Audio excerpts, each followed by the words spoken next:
Based in Ashland, Oregon, Darex is a fourth-generation family-owned company that makes drill and knife sharpeners on fast-paced production lines with many repetitive and ergonomically unfriendly tasks. The company has now implemented universal robots in screw driving and box erecting applications. The reason that I got into automation is each year we add more and more products to our product line, and I need to be able to add that capacity in the same amount of space and with the same amount of people. The reason I don't just go get more employees is we kind of live in a small rural valley. We have quite a bit of competition as for the labor pool that exists. I started looking into universal robots. They appeared to be simple to program. I realized that they were collaborative, meaning I can have people work next to them without a bunch of caging, and the price was very competitive.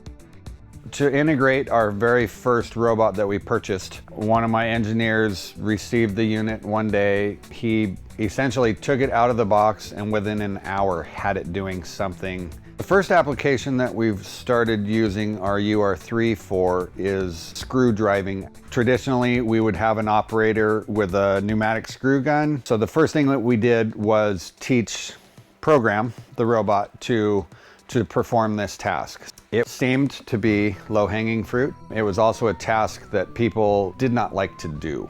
The screw driving application, it had some quality issues with screws being missing because the holes in the housing were kind of hard to see into. So with the robot, it won't miss any of the screws, it'll hit them all. We've seen the quality go up because of it.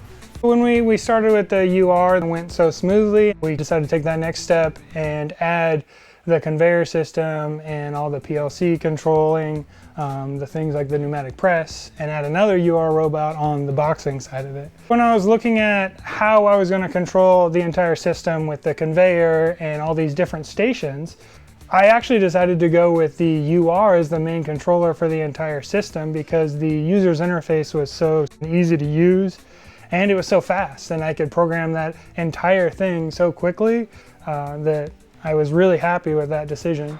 The first step that happens at the boxing station is the robot goes and grabs a box out of a cassette. It folds it into shape and sets it into a staging platform. It then goes and grabs 4 individual cartons and loads that case. When the case is full, it closes the lid and pushes it through the taping station. The boxes, they go across a check weighing conveyor to see that they weigh the right amount. If they do not, a signal from the check station is sent to the boxing robot to take that box and set it aside. It does not stop the line. The benefits of us having added automation to our production line, we're running about 27 to 30% more efficient. I can focus people into different areas. Adding the robots to our automated line has allowed me to build that product 4 times a week instead of 2 times a week like I did in the past. For the ROI on purchasing the robot is slightly less than a year actually.